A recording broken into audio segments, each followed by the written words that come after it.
There are already parasites in society who attack you people, who attack the system. There are youngsters like cockroaches. They don't get any employment. They don't have any place in profession. Some of them become media. Some of them become social media. Some of them become RTI activists. Some have become another activists, and they start attacking everyone. कुछ हफ्तों पहले तक आपने किसी cockroach जनता party के नाम भी नहीं सुना होगा, लेकिन आज लाखों नहीं बल्कि करोड़ों लोग सोशल मीडिया पर मैं भी कॉकरोच लिख रहे हैं। एक ऐसी मूवमेंट जो एक मजाक के रूप में शुरू हुई, एक ऐसी मूवमेंट जिसने यूथ अनएम्प्लॉयमेंट, पेपर लीक्स और एजुकेशन सिस्टम पर सवाल खड़े कर दिए, और एक ऐसी मूवमेंट जिसने कुछ ही दिनों में देश की सबसे बड़ी पॉलिटिकल पार्टीज से भी ज्यादा सोशल मीडिया अटेंशन हासिल कर ली। लेकिन सवाल है, क्या सीजेपी सिर्फ एक वायरल इंटरनेट ट्रेंड है या फिर ये इंडियन पॉलिटिक्स में किसी बड़े बदलाव की शुरुआत? और सबसे बड़ा सवाल, क्या आपको सीजेपी ज्वाइन करनी चाहिए? आज हम जानेंगे कॉकरोच जनता पार्टी की पूरी कहानी।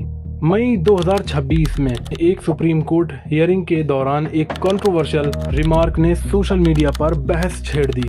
इस रिमार्क के बाद कई यंग लोगों ने महसूस किया कि उनकी प्रॉब्लम्स को सीरियसली नहीं लिया जा रहा। इसी बैकग्राउंड में बॉस्टन यूनिवर्सिटी के स्टूडेंट और political communication professional Abhijit Dipke ने सोशल मीडिया पर एक सैटिरिकल इनिशिएटिव लॉन्च किया। उन्होंने मजाक के जरिए फ्रस्ट्रेशन को आवाज देने की कोशिश की, लेकिन जो चीज एक मीम लग रही थी वही कुछ ही दिनों में मूवमेंट बन गई। इंस्टाग्राम पर फॉलोअर्स लाखों से करोड़ों तक पहुंच गए। सोशल मीडिया पर मैं भी कॉकरोच का हैशटैग ट्रेंड चलने लगा और मीडिया ने भी इस मूवमेंट को कवर करना शुरू कर दिया।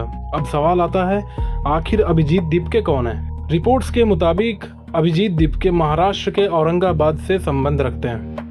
उन्होंने जर्नलिज्म और कम्युनिकेशन की फील्ड में पढ़ाई की और बाद में बॉस्टन यूनिवर्सिटी में पब्लिक रिलेशंस की स्टडीज की। रिपोर्ट्स ये भी बताती हैं कि वो पहले आम जनता पार्टी के सोशल मीडिया इकोसिस्टम से जुड़े रहे थे। दीपिके का कहना है कि सीजेपी किसी ट्रेडिशनल पॉलिटिकल पार्टी के रूप में नहीं बल्कि यूथ अवेयरनेस मूवमेंट के रूप में शुरू हुई थी, लेकिन जैसे जैसे मूवमेंट बढ़ती गई वैसे वैसे इसके पॉलिटिकल इम्प्लीकेशंस पर भी चर्चा होने लगी। सीजेपी की पॉपुलैरिटी के पीछे कई रीजंस हैं। पहला रीजन है अनएम्प्लॉयमेंट।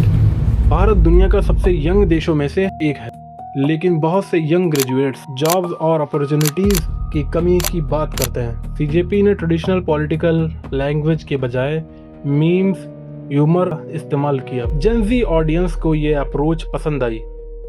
मूवमेंट से जुड़े प्लेटफॉर्म्स पर फ्री एजुकेशन, अनएम्प्लॉयमेंट सपोर्ट और इंस्टीट्यूशनल रिफॉर्म्स जैसे मुद्दों की बात की गई। सपोर्टर्स का मानना है कि अगर यूथ पॉलिटिक्स में एक्टिवली पार्टिसिपेट करेगी तो अकाउंटेबिलिटी बढ़ेगी। लेकिन क्रिटिक्स कहते हैं कि स्लोगन और मीम्स के अलावा किसी मूवमेंट को लॉन्ग टर्म सक्सेस के लिए प्रैक्टिकल पॉलिसीज और ग्राउंड ऑर्गेनाइजेशन भी चाहिए होती है। यही सीजेपी के सामने सबसे बड़ा चैलेंज है। जितनी तेजी से पॉपुलैरिटी बढ़ी उतनी ही तेजी से कंट्रोवर्सीज भी सामने आई। कुछ लोगों ने इससे सिर्फ इंटरनेट ट्रेंड बताया, कुछ लोगों ने इस मूवमेंट को जेन्युइन यूथ अपराइजिंग कहा। सोशल मीडिया पर फाउंडर की पॉलिटिकल एफिलिएशंस को लेकर भी डिबेट्स हुई। कुछ क्रिटिक्स ने सवाल उठाए कि क्या सीजेपी ऑनलाइन पॉपुलैरिटी को रियल पॉलिटिकल सपोर्ट में कन्वर्ट कर पाएगी।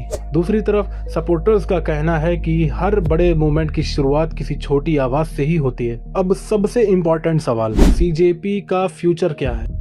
तीनों पॉसिबिलिटीज हैं कि पहले ये मूवमेंट कुछ महीनों में सोशल मीडिया ट्रेंड बनकर खत्म हो सकती है। दूसरी, ये प्रेशर ग्रुप बन सकती है जो यूथ इश्यूज को हाईलाइट करता है। और तीसरी पॉसिबिलिटी, ये फ्यूचर में एक ऑर्गेनाइज्ड पॉलिटिकल फोर्स बन सकती है, लेकिन उसके लिए लीडरशिप, ऑर्गेनाइजेशन, फंडिंग, वॉलंटियर्स और ग्राउंड प्रेजेंस की जरूरत होगी। अभी इस बारे में कुछ भी कहना निश्चित रूप से जल्दबाजी होगी। अब आता है फाइनल क्वेश्चन, क्या आपको सीजेपी ज्वाइन करनी चाहिए? अगर आप यूथ इश्यूज, अनएम्प्लॉयमेंट और एजुकेशन रिफॉर्म्स पर डिस्कशन का हिस्सा बनना चाहते हैं तो आप मूवमेंट को समझ सकते हैं, लेकिन किसी भी पॉलिटिकल या सोशल मूवमेंट को ज्वाइन करने से पहले उसकी आइडियोलॉजी, लीडरशिप, गोल्स और फ्यूचर प्लान्स को खुद रिसर्च करना जरूरी है। सिर्फ वायरल ट्रेंड्स देखकर डिसीजन लेना सही नहीं होता। डेमोक्रेसी में सबसे इम्पोर्टेंट चीज ब्लाइंड सपोर्ट नहीं कि हम चाहे किसी का भी अंधा विश्वास कर लें, बल्कि इन्फॉर्म डिसीजन होता है। और अब सवाल आपसे, कॉकरोच जनता पार्टी सिर्फ एक मीम है या इंडियन यूथ की नई आवाज? कमेंट करके अपनी राय जरूर बताएं।